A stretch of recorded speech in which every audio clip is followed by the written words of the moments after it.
அஸ்ஸலாமு அலைக்கும். எல்லாத்துக்குமே ரமதான் முபாரக். ஃபர்ஸ்ட் நோம்பு பார்த்திங்கன்னா அல்ஹம்துலில்லாஹ் நல்லபடியாக முடிஞ்சிச்சு.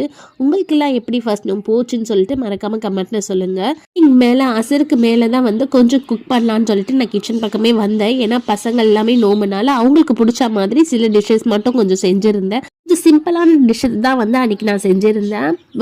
நுஹாக்கு வந்து ரோஸ் மில்க்னால் ரொம்ப பிடிக்கும். சரி, அவளுக்காக வந்து கொஞ்சம் ரோஸ் மில்க் போட்டு கொடுத்துருந்தேன். என் மகனுக்காக கொஞ்சம் லெமன் ஜூஸ் வந்து போட்டு வச்சுருந்தேன். ஏன்னா அவனுக்கு நன்னாரி சர்பத்னா ரொம்ப பிடிக்கும். ஏன்னா அவன் பள்ளியில் போய் திறக்கறனால ஒரு பாட்டிலில் வந்து ஊற்றி எடுத்துகிட்டு போயிட்டான். சரி, அதுக்கப்புறம் வந்து நோம்பு கஞ்சிக்கு வந்து வடை கொஞ்சம் செஞ்சுருந்தேன். பள்ளிவாசலில் தான் வந்து நான் கஞ்சி வாங்கினேன், வீட்டில் வந்து செய்யலை. என்னமோ வீட்டில் செஞ்சாலும் பள்ளிவாசல் கஞ்சி குடிக்கிறதுல ஒரு டேஸ்ட்டே வந்து அது தனி தான். ஏன்னா வருஷத்தில் இந்த மாதிரி ரமலான் டைமில் மட்டும்தான் வந்து பள்ளிவாசல் கஞ்சி கிடைக்கும். நான் அதை வந்து மிஸ் பண்ண விரும்ப மாட்டேன். அதனால எப்போவும் வந்து ரமலான் டைமில் வந்து பள்ளிவாசலில் தான் வந்து நாங்கள் கஞ்சி வாங்கி நோம்பு திறப்போம். அல்ஹம்துலில்லாஹ் எங்களுக்கு இந்த மாதிரி தான் அன்றைக்கி